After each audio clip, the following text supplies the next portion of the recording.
My name is James Hodgson. I'm the head brewer at Great Newton Brewery on Little Valley Brewery as well. I've been brewing since about 2021. I enjoy beer, like, quite clearly, but I think a big part of it as well is I see it just as this really skillful sort of art form, really. There's so much to it. There's so much expression for, as I say, skill and technique and also heritage and whatnot. There's so much to it. You can brew beer that's, you know, really historically informed, or you can brew beer that's using the absolute cutting edge science, or you can brew beer that uses an equal balance of both. Like, there just seems to be room for practically everything in this industry. So that's the thing I just thoroughly enjoy about it. We'd interacted with Vim and Sue, so the previous owners and the founders of Little Valley Brewery, quite a bit over the years, because they've done some contract bottling for us at some point. We just knew them, you know, knocking about and whatnot.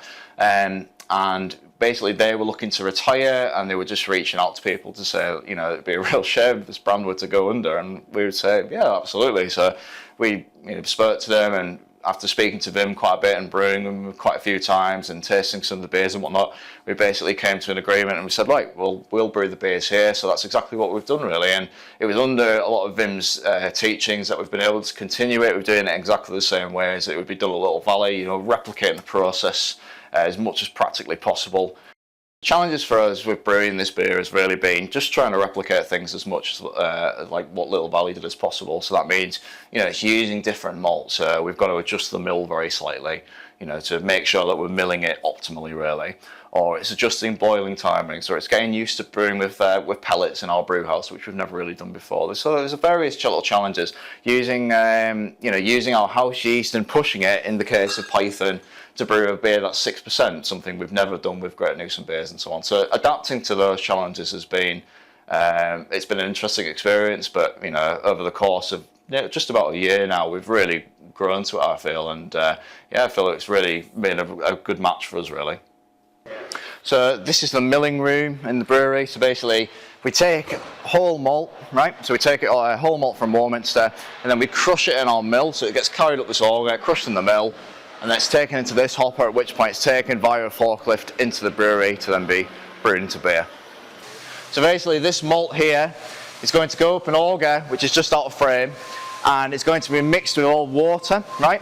And this is to basically try and get all the starch to be broken down into really simple sugars, which can then be fermented into alcohol. So it's going to go up into an auger over there, mixed with water about 70 odd degrees, and then it's going to be left to sit there for an hour, really, to allow all the enzymes to do the work and break down those sugars.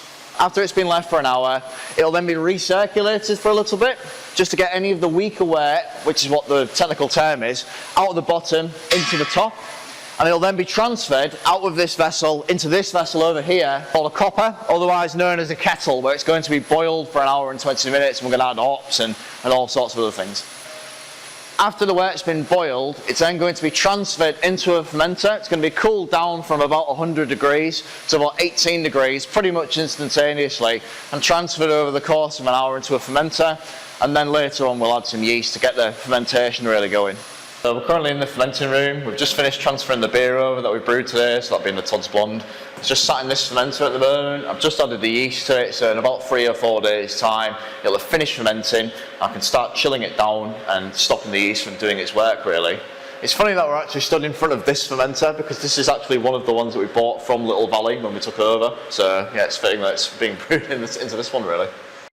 We've got Stoodley Stout, so 4.8% stout, really. It's brewed with the most amount of adjuncts that we've used in any stout, really. So it's using lots of oats, it's using wheat malt, it's using pale malt, it's using chocolate malt, which is just my absolute favourite, you know, coloured malt. Really love that beer. Brewed our house yeast as well.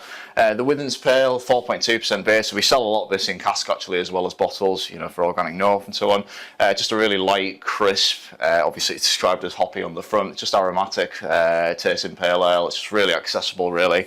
The Crag Bitter, so again, the same ABV, 4.2%. So again, it's quite a sweet bitter, I think of it as being. It's not as bitter as some others, really. It's not like an extra special bitter, but it's quite accessible, really. I feel like you could just, again, give this beer to anyone, really, and they'd probably have a good time with it, really. Todd's Blonde, 5%. I mean, it's the beer we've been brewing today. It's just the best-selling Little Valley beer, really. It's the most well-known, and for good reason, really. Just we seem to be brewing this beer non-stop. Really nice light colour as well to it. I just love the taste of it. It's got this sort of like honey-like, you know, fruity taste as well that I really enjoy. The temperature rising, so we're actually sending some of that off for bottling today. That's a 4.5%, well, obviously pale ale, but I think of it more as like an IPA, really. Just really aromatic, hoppy, new well sort of flavours. It's unfiltered as well, so you've just got the most maximum amount of flavour, quite hazy as well, unlike any of the other beers here. We've got the Dalek King.